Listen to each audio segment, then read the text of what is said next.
Darrion Williams withdrew from the draft yesterday. He is, in my opinion, the best player available in the transfer portal. I think that he's an absolute You think he's stud. the greatest player ever? You think he might be the greatest player in college basketball history, the way you talk about Darrion Williams? There's a very good chance he might be. No, you know what? Like, I think you go Zach Edey, then Darrion Williams. I think that's kind of the way that it's built out for me. Number 3, Zach Edey, Silas Demery, Darrion Williams, in that order.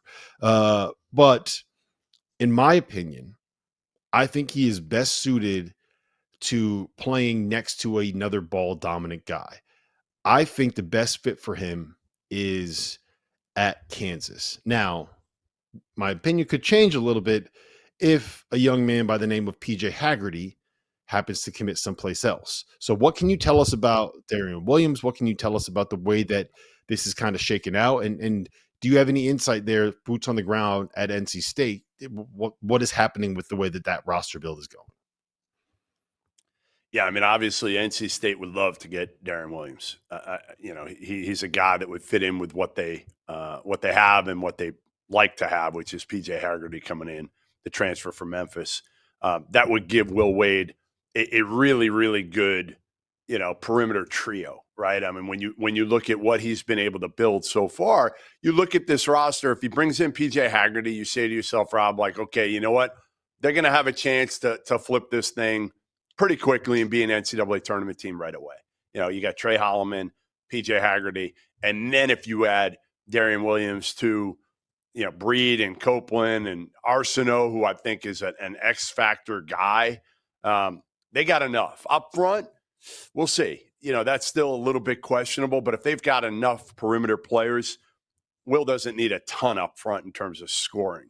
And we'll probably ask him about that here in a little bit when he joins us in about 10 minutes. Kansas needs him desperately. I mean, they need another dude. And striking out on Sarr, which is what I think they're going to end up doing here, their roster is fairly underwhelming. Obviously you have, Darren Peterson, who could be the number 1 pick, and my affinity for Darren Peterson and his game and the way he approaches it. I think he's going to be fantastic this year. But, you don't want to put too much on the plate of a freshman. And he's going to have the ball in his hands a lot. And, yeah, they brought in Melvin Council Jr. from St. Bonaventure. Good, driver, defender, not a great shooter. Trey White had an okay year at Illinois last year. Flory Badunga, who we love, but not a big-time skill guy. Not a guy you could throw it down to and go get a bucket. Elmarco Jackson, not a skill guy. Like, where is the scoring going to come? Jaden Dawson, nice pickup from Loyola Chicago. He is a skilled guy, but their roster looks fairly underwhelming today. They really need Darrion Williams. And then the third team that's in the running, Rob, for Darrion Williams is Ohio State. And they've been there kind of since the beginning. At this point, there's a connection.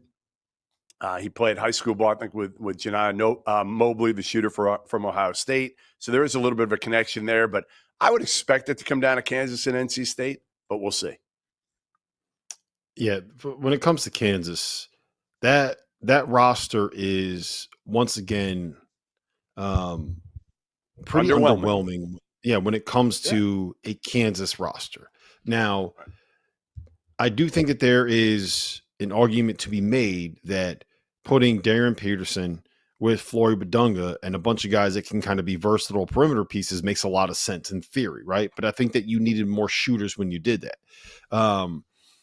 And Darrion Williams is a guy that not only is he a secondary playmaker and a secondary passer, but he's a guy that shot 36% from three, can be able to space it a little bit. I just think he's the perfect piece next to Darren Peterson, similar to the way that Con Knippel was the perfect piece next to a Cooper Flag, right? Like you had a guy that could be the initiator offensively, and then you had somebody else that could do a lot of those same things in maybe a different role that allowed Cooper to take a couple possessions off the ball. So I think Darrion Williams next to Darren Peterson on that roster makes like almost too much sense. And it's, so let me ask you this. If we're talking about like the top 5 in the Big 12 right now, I think it's probably Houston's there, right? Yep. I think BYU is there. I think Texas Tech is there. I think you make an argument that Arizona is there as well, right? and Iowa State's probably up there. Is Kansas a top 5 team right now in this moment in the Big 12 heading into the season, right? And I think when you look at the coach, that's probably the argument. It's Bill Self the coach and the best player. The coach and the best player, because I'll take Darren Peterson Jr. over probably any player, maybe on any of those teams. I mean, again, you could say there's some older players that you trust a little bit more because they've played a lot of games in college basketball. But is anybody as talented as Darren Peterson Jr.? A.J. DeMonts is certainly in that conversation at BYU.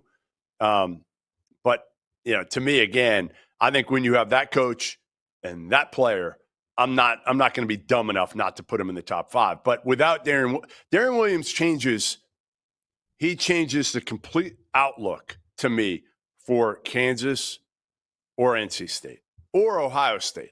Whichever team lands Williams, to me, goes from they're a tournament team, they might be a Sweet 16 team, to a legitimate Final Four contender. How's that?